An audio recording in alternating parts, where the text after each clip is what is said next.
ఒక గుర్రం మీద ఉన్నవాడిని తన్నాలి కింద నుంచి హీరో. అంటే అక్కడ ఉన్న గుర్రం 6 అడుగులు కూడా ఎక్కడ అదేవిని తెప్పించారు. ఆ గుర్రాన్ని కింద నుంచి అంతే కాలు పట్టేసింది. నేను మామూలుగా జనరల్గా ఏం చేస్తాం, పట్టేస్తే బ్యాకప్ ప్రిపేర్ చేసుకున్నాను. ఎవడ అసిస్టెంట్ ఉన్నాడు, అది పాము వెళ్ళి క్రీమ్ షార్ట్ వచ్చింది, బాగా వచ్చింది. ఏమో చూసాం, 1 మోర్ చేద్దాం. కాలు పట్టి వచ్చి స్టూల్ మీద ఎక్కి తన్నాలి, అటు గుర్రం మీద వెనబడాలి, మళ్ళీ 1 మోర్ చేసాడు. అంటే నేనైతే చేయలేదు. నా బాడీ నాకు ముఖ్యం, భయం.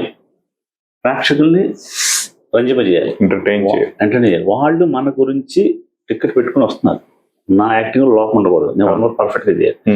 అందుకనే CM, deputy CM, Pawan Kalyan hero. మా ప్రభాస్ గారు కూడా ఈశ్వర్లో మీరు నంబరు. ప్రతి సీను కృష్ణ గారు మీరు ఎలా చెప్తారో డైలాగ్ అయితే చెప్పండి అనేవాడు. కొత్త అంటే ఇప్పుడు మనకి బాహుబలి ప్రభాస్, ఇప్పుడు మాతో పాటు చాలా యంగ్ బాయ్, అప్పుడే 22-23 ఏళ్ళ జిమ్ బాడీ, స్టిఫ్ గా ఉన్నాడు, మనిషి భలే ఉన్నాడు. అండ్ మీరు ఎలా చెప్తారు, మీరు యాక్ట్ చేయండి అన్నాడు. అంటే ఆయనకి యాక్టింగ్ రాక కాదు, మనం ఎలా చేస్తాం, మనం ఇలా ఇలా అని ఆ డైలాగ్ నేను చెప్పు, ఆయన యాక్టింగ్ నేను చేశాను. అదిరేపి దగ్గరికి వెళ్ళాడు, అవి నువ్వైతే ఎలా చేస్తావు అనేవాడు. ఆడు మన తెలంగాణ స్లాంగ్ ఆడొక స్టైల్లో చేసేవాడు, అన్నీ చూసుకున్నాడు. ఆయన బాడీ లాంగ్వేజ్ ఆయన భాషలో చేసేవాడు. అంటే అదేంటంటే ఇన్వాల్వ్ అయిపోతే ఈడైతే ఎలా ఉంటుంది, నేనైతే ఎలా ఉంటుంది. ఫస్ట్ సినిమా అది. అంటే ఇప్పుడు ఈశ్వర్ గాని అట్టఫ్లాప్ అంటే బాహుబలి లేడు మనం.